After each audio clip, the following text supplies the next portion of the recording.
Hello, my name is Robert Shelley with Chelle Law, and my firm assists physicians with employment contract issues. Continuing on in my kind of series of casual conversations about specific topics, today we're going to go over how do you terminate a physician contract without cause. Pretty simple. So, in any physician contract, there's going to be different ways the contract can be terminated. It can be, through mutual agreement. It could be the contract just ends if no one wants to renew it. It can be for cause. So there will be a giant list of things the employer can fire the physician for.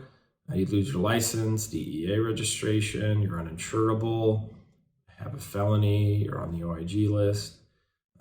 Those are all things that are obvious. If you can't practice medicine, you can't work for the employer, so they can terminate it for cause. The employee, meaning the physician, should also be able to terminate the agreement for cause. So if the owner or practice is not holding up their end of the bargain, there should be something in there that allows the physician to give notice that the employer's in breach. Then usually there'd be what's called a cure period, where the either party would have a certain period of time, usually 30 days, sometimes less, to fix whatever the problem is. Whoever's breaching the contract allows them time to fix the breach. And then lastly, the other way to terminate an agreement, which is what we're going to focus on today, is without cause termination. So without cause is extremely important for a number of reasons, but on a basic level, the without cause termination allows either party to terminate the agreement with a certain amount of notice to the other. So kind of the industry standard would be about 60 or 90 days. Sometimes it's as low as 30, can be as high as 180. But for the most part, 60 or 90 days is kind of the norm in most physician contracts. And so once the physician gives notice that they want to terminate the contract without cause, and let's just say they have a 60-day notice requirement, then they'll have to work out those 60 days. And then after the 60 days are done, they can leave.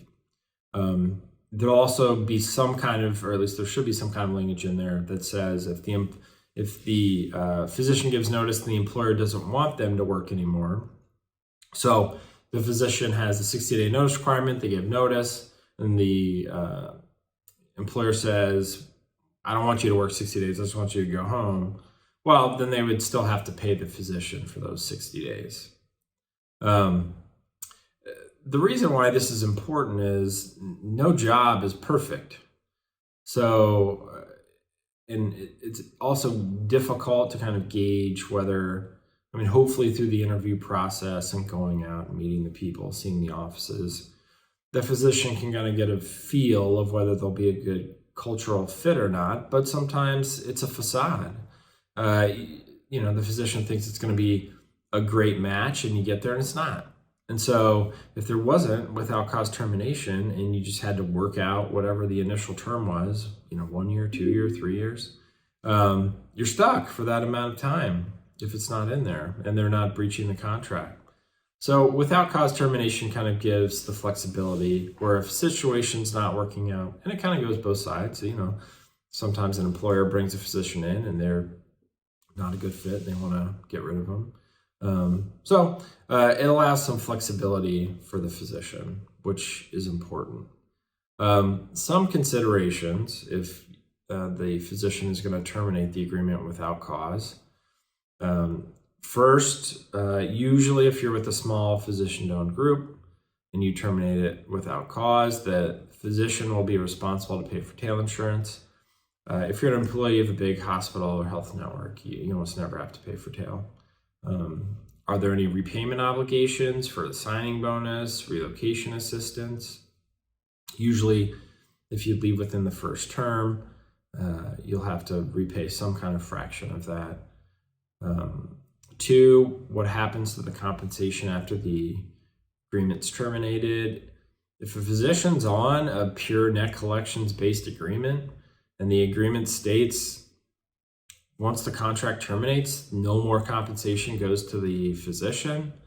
You just lost out on 60 to 90 days of collections. So the physician needs to make certain that there's some kind of window, if they're on net collections, after the contract terminates, where they can continue to get the revenue that they generated.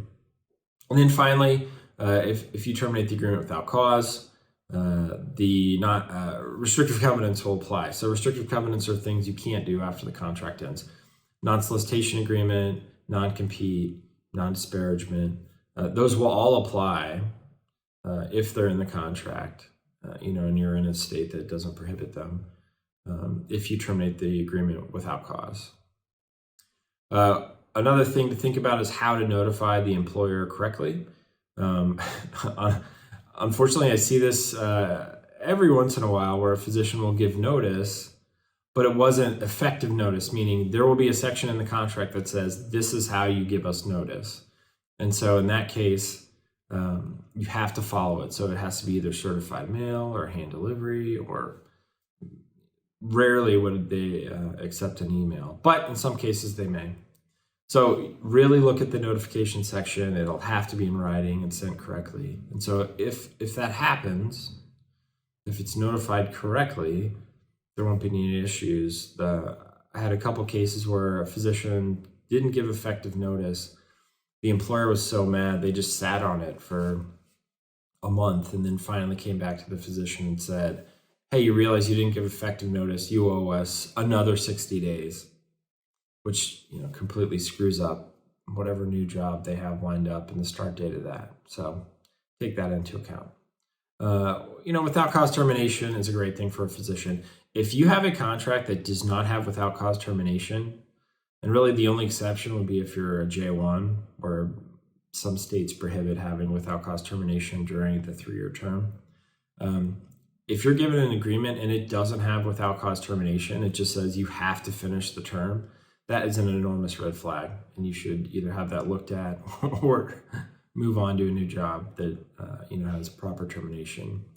If you have any questions, you can contact my firm.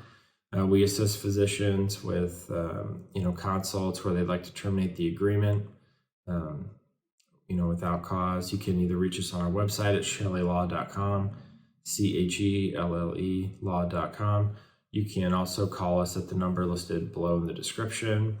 And hopefully this is helpful. I mean, that's kind of my goal with doing these kind of short chats. And take care.